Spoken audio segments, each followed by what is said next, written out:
Well, that secret conclave in the Sistine Chapel will continue until at least two-thirds of the cardinals agree to a successor. There's no clear favourite, but two prelates have emerged as frontrunners: the reforming Italian cardinal from Milan and the rather conservative cardinal from Sao Paulo, Brazil, who, if elected, would be the first non-European pope for more than 1,000 years. If there is a favourite, it's this man, Angelo Scola, Cardinal Archbishop of Milan. Son of a lorry driver, Scola was theologically close to Benedict. But unlike the former pope, he's keen to shake up the Vatican bureaucracy, some of which has become profoundly corrupt. He's also keen to dialogue with other faiths, particularly Islam. Almost the opposite is possibly the outsider favourite, the Archbishop of Sao Paulo, 63-year-old Odilo Sierra. Descended from German immigrants, he's the Vatican minister's favourite. He's deeply conservative, and the fact that Protestant evangelical churches have sprung up all over his district may count against him. Of course, the conclave could pick a complete surprise, and the field of contenders is very wide. Just to name a few, there's the charismatic Luis Tagle from the Philippines at 55, one of the youngest cardinals; Argentina's Leonardo Sandri, who has Italian parents and is regarded as a bridge between old and new worlds; Mark Willett from Canada, who holds a critical Vatican post and is known for his conservative theological views; and Peter Turkson, who has been happily and less than discreetly campaigning for the post to become the first African pope in modern times. Well, all of them are widely regarded as papal, a term coined by Vaticanologists to describe likely contenders.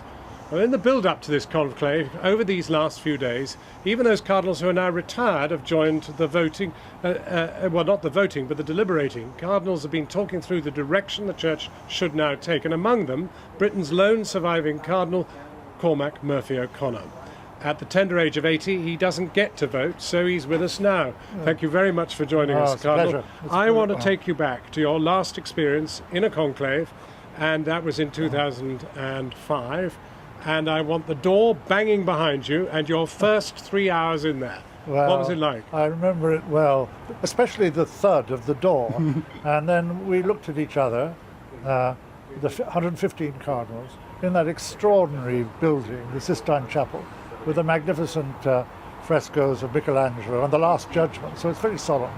And I remember thinking, well, looking around, one of us is going to go out with a different coloured cassock. And so this first hour when we had to take the oaths, and then we go up with our first votes, is really very solemn indeed. But you have to work out how you're then going to proceed in practical terms. Do you do that in the first 3 hours? Is it like being maybe in a jury in a courtroom? I mean, you've got to not elect a foreman, but because somebody's going to be running the proceedings, that was all right. But well, it's all done by ballot. There's nobody directing procedure. That would be influence. So because the Holy Spirit directs. Well, he does. That's me telling a cardinal. In mysterious ways. I think that everybody knows what they have to do, and you just indications when you're to go up to vote. Right. But there's no talking or in it at all in terms of discussing who. When you go back to your seat, you talk to your neighbours and wait for. Well, they've now had a vote. It was unsuccessful. What will have happened? Will they have talked before that? Will they have debated? No. Well, the debates have all taken place. Really? In terms of the last week when I've been with the cardinals discussing the challenges facing the Church and what kind of pope, what kind of qualities we need in the new pope. So that's been going on for the last. But does anybody stand up and say, I think X is the person? No. There is such a thing in the past of a vote by acclamation. Somebody could get up and say, I think Cardinal X should be Pope. And if they all shout yes, well, that's enough. But that hasn't happened for centuries. Now, your deliberations in these last few days, I know I don't want you to tell me, because you're not allowed to tell me, whether you've begun to settle on somebody and whether there is a real favourite. But what about the themes? What are the things you want this man to do?